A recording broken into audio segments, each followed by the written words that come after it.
Shalom Adonai, estamos aqui para mais uma aula, mais um momento juntos para construirmos saberes e ampliar nossos conhecimentos.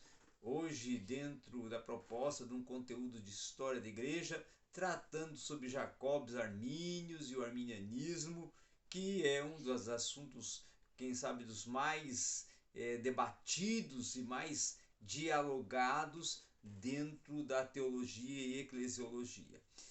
Vamos então, primeiramente, saber quem foi, dar um histórico de vida, uma biografia de Jacobs Armínios. Tá? O Jacobs Armínios, conhecido no nosso português como Jacó Armínio, não é? Ou como Armínio, ele foi um teólogo de origem holandesa, que foi nascido em Oltevert, tá? E isso em Utrecht, na Holanda, tá? E ele, muito jovem, vai se tornar órfão do pai, o Herman Jacobs, que vai deixar como a viúva com 3 filhos. Entre esses 3 filhos, claro, lá estava o Jacobs Arminius, tá? O pastor, o Theodorus Aemelius, não é? Theodorus Aemelius, ele vai ser o que vai adotar Armínio e vai o enviar para ser instruído, tá? E isso em Utrecht, tá? E após a sua morte, então ele vai caber a esse professor de Rudolf Senelius, né? Vamos trazer Armínio para Narburg, tá? Aí depois qualificar ele para estar estudando teologia, tá? Já dentro da recém-fundada nesse período a Universidade de Leiden, tá? Isso lá em 1576, tá? A 1582 vai ser então um período de formação dos Jacobs Armínios, tá? Desde o século, vamos dizer assim, 15, 16, né? Desde o século 16, muitos cristãos, já incluindo inclusive os de origem batistas, eles já tinham sido influenciados pela visão arminiana, tá? Inclusive também os metodistas wesleyanianos, tá? E os metodistas congregacionais, né? Também os ortodoxos e também os congregacionalistas, tá?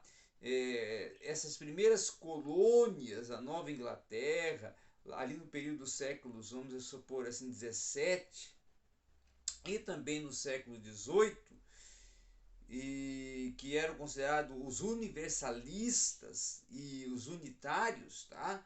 Já nos séculos, os unitários mais tarde, nos séculos, vamos dizer assim, 18 e 19, tá? Esses também vinham a seguir a proposta dos princípios básicos do arminianismo, tá? A eleição, principalmente, se nós formos pontuar esses princípios básicos do arminianismo, a eleição seria o ponto de partida, né? Ou quem sabe, vamos assim, a diretriz para se pensar dentro de uma proposta de teologia arminiana. E a eleição para o arminianismo, ela era a condenação no dia do julgamento, ou seja, ela foi o cristão foi condicionado pela fé racional ou não fé humana, tá? E a expiação, embora ela sendo qualitativamente suficiente a todos os homens, ela só se tornaria eficaz ao homem de fé, tá? Então, sem o auxílio do Espírito Santo, nenhuma pessoa, segundo o arminianismo, seria capaz de responder à vontade de Deus, e a graça, nesse quesito, nesse aspecto da proposta da teologia arminiana, ela não é irresistível, tá? E os crentes se tornam então capazes de resistir ao pecado, mas não vão estar fora da possibilidade de vir a cair da graça.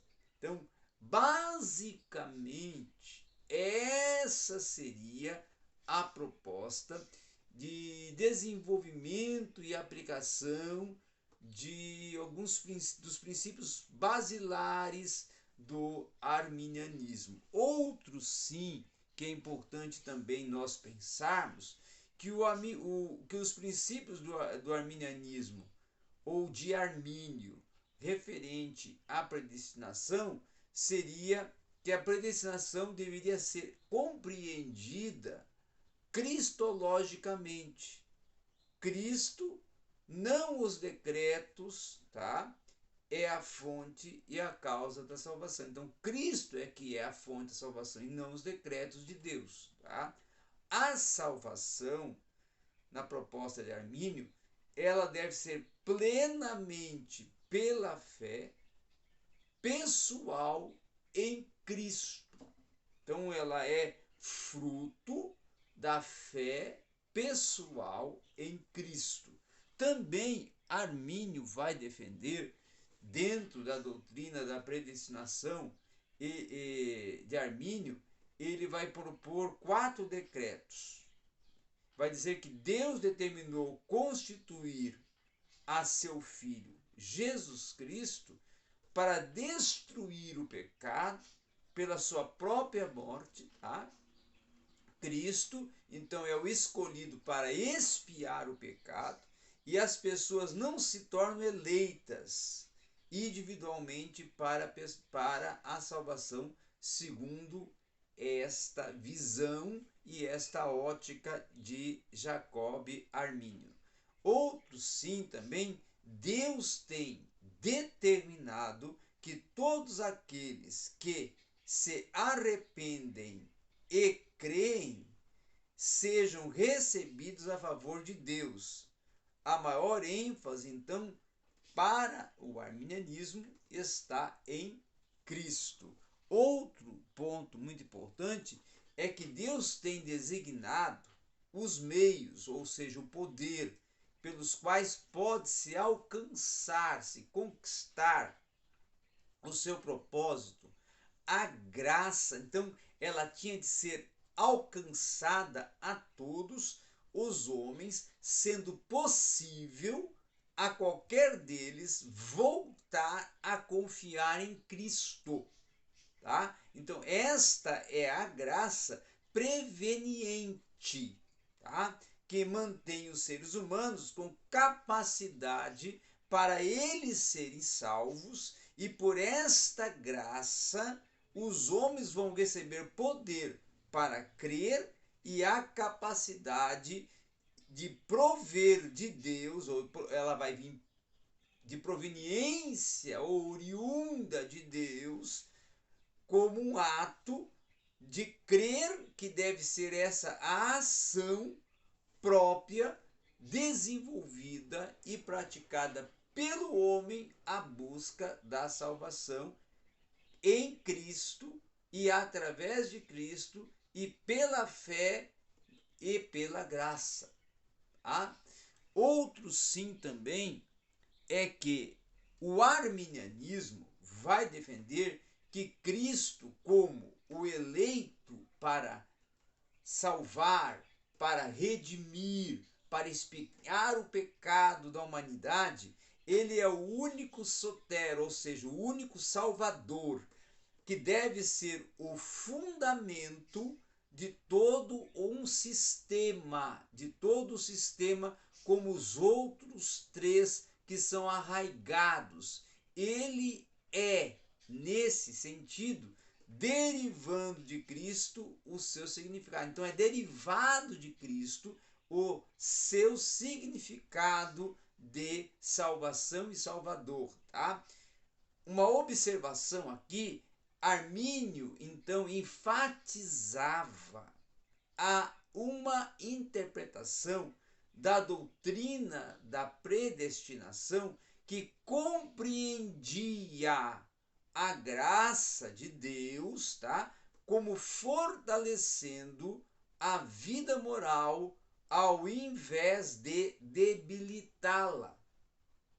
Outro aspecto de grande importância é que a graça ela se torna o amor de Deus e a energia total, tá? Ou melhor, e a energia moral, tá? No aspecto moral e normativo, tá? De normas morais disponíveis para que todos os homens, de uma forma até gratuita, através da ação da graça de Deus, não sendo a graça uma causa totalmente divina arbitrária, tá? Da vontade de Deus sobre o homem passivo, tá? Então, essa é uma posição, vamos dizer assim, muito basilar, muito central, muito enfática do arminianismo em relação à doutrina da predestinação. Outro sim também que eu gosto de acrescentar sempre é que o arminianismo em geral, os arminianos, eles vão ensinar que a expiação ela é universal ou ilimitada, tá?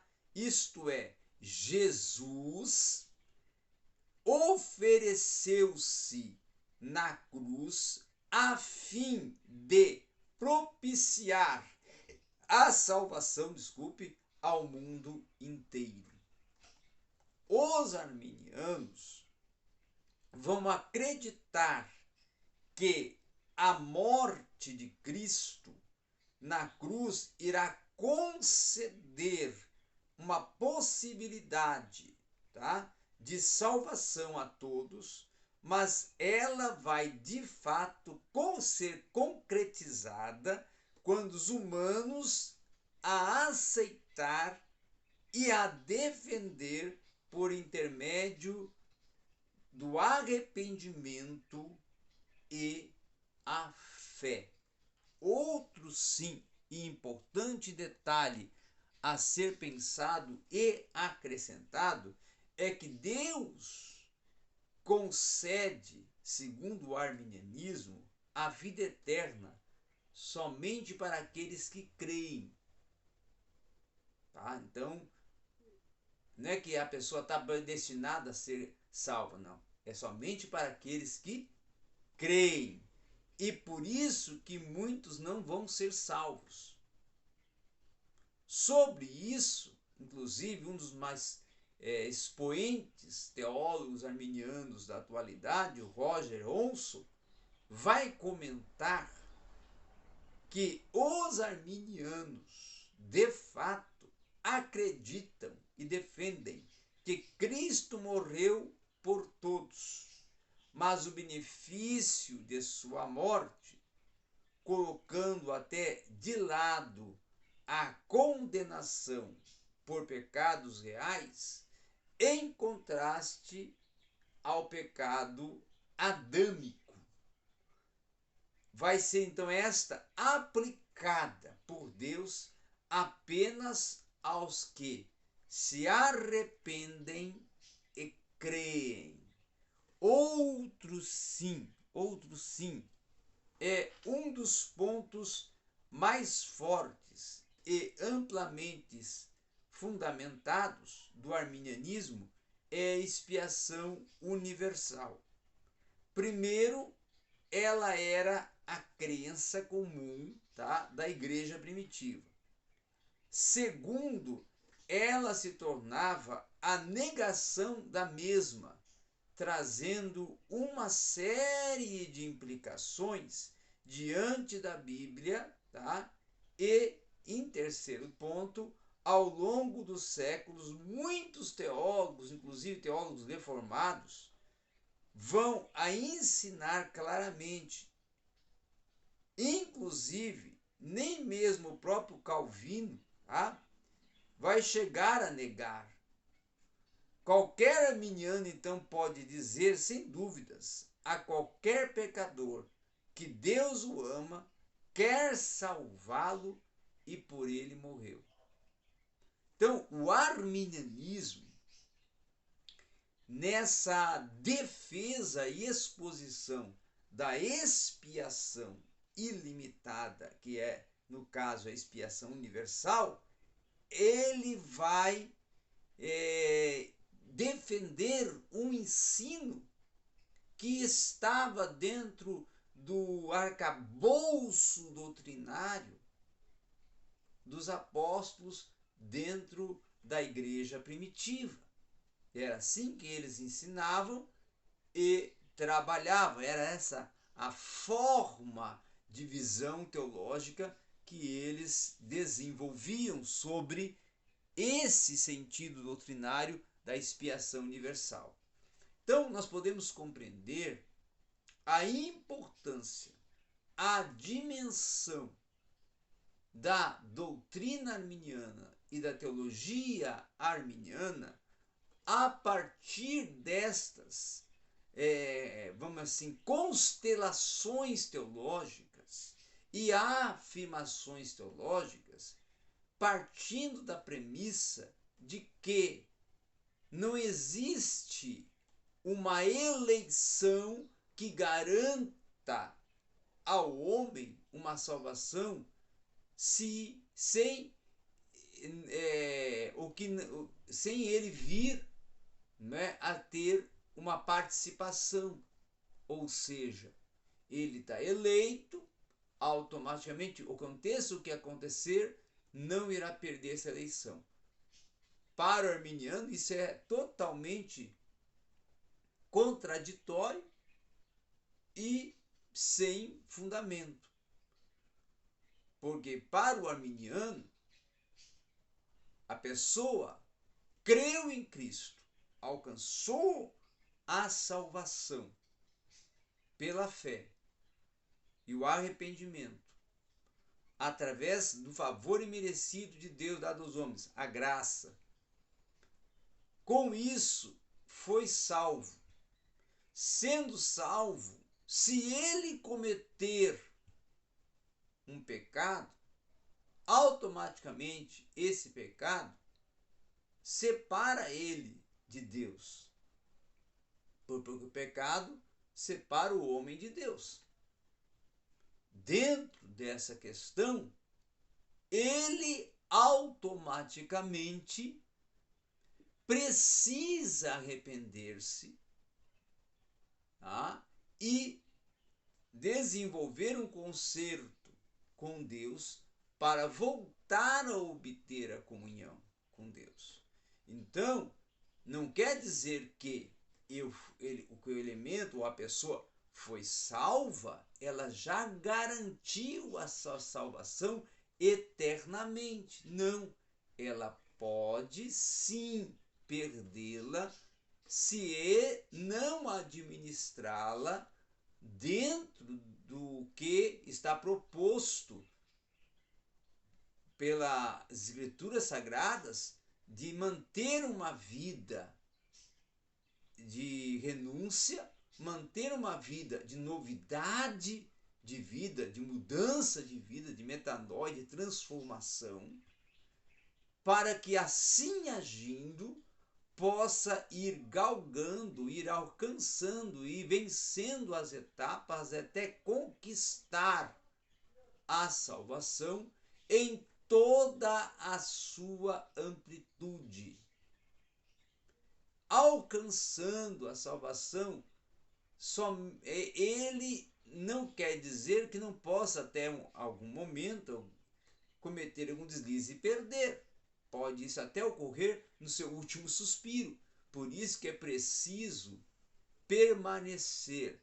Por isso que é preciso continuar progredindo na fé, progredindo na comunhão, progredindo na busca de uma perfeita salvação, para que, sendo até os fins de seus dias, ou permanecendo até os fins de seus dias, na condição de pureza, na condição de integridade, na condição de fidelidade, na condição de separado do mundo e preso a Cristo e fixo os olhos no Evangelho e no autor e consumador da sua fé, Jesus Cristo, alcance, conquiste a salvação eterna, a vida eterna, a garantia dessa salvação, e assim venha a conquistar a última etapa, ou a penúltima etapa e a última etapa na terra, que é a santificação, porque a última etapa já desse processo salvífico não ocorre na terra, mas nos ares, que é o evento da glorificação. Então, esse é o sentido, essa é a proposta desenvolvida, defendida por Jacobs Arminius, que tornou-se o conteúdo, o fundamento, a base propulsora da teologia por ele proposta e promovida, que é o arminianismo, ou sistema teológico denominado arminianismo, e que teve uma difusão e que teve uma expansão e uma ampliação e sustentação durante os anos através da ação dos cleros da região, não só da Holanda como da Nova Inglaterra, os remonstrantes, que na ação da remonstrância, que se tornou o movimento de defesa da teologia e dos princípios defendidos por Armínio, fez com que esses princípios e essa teologia pendurasse, expandisse e alcançasse novos, vamos dizer assim, novas aceitabilidades ou novas locais, novas bases eclesiológicas ou novos espaços dentro do contexto eclesiológico, dentro do contexto histórico e até dentro do contexto missiológico e doutrinário e teológico sobre a doutrina da salvação ou a soteriologia. Então essa era a nossa aula sobre esse excelente e importante assunto que faz parte do transitar teológico odierno, que é a ação e a visão e a percepção e a proposta aplicativa da teologia arminiana e do arminianismo dentro do contexto histórico do cristianismo. Obrigado a todos.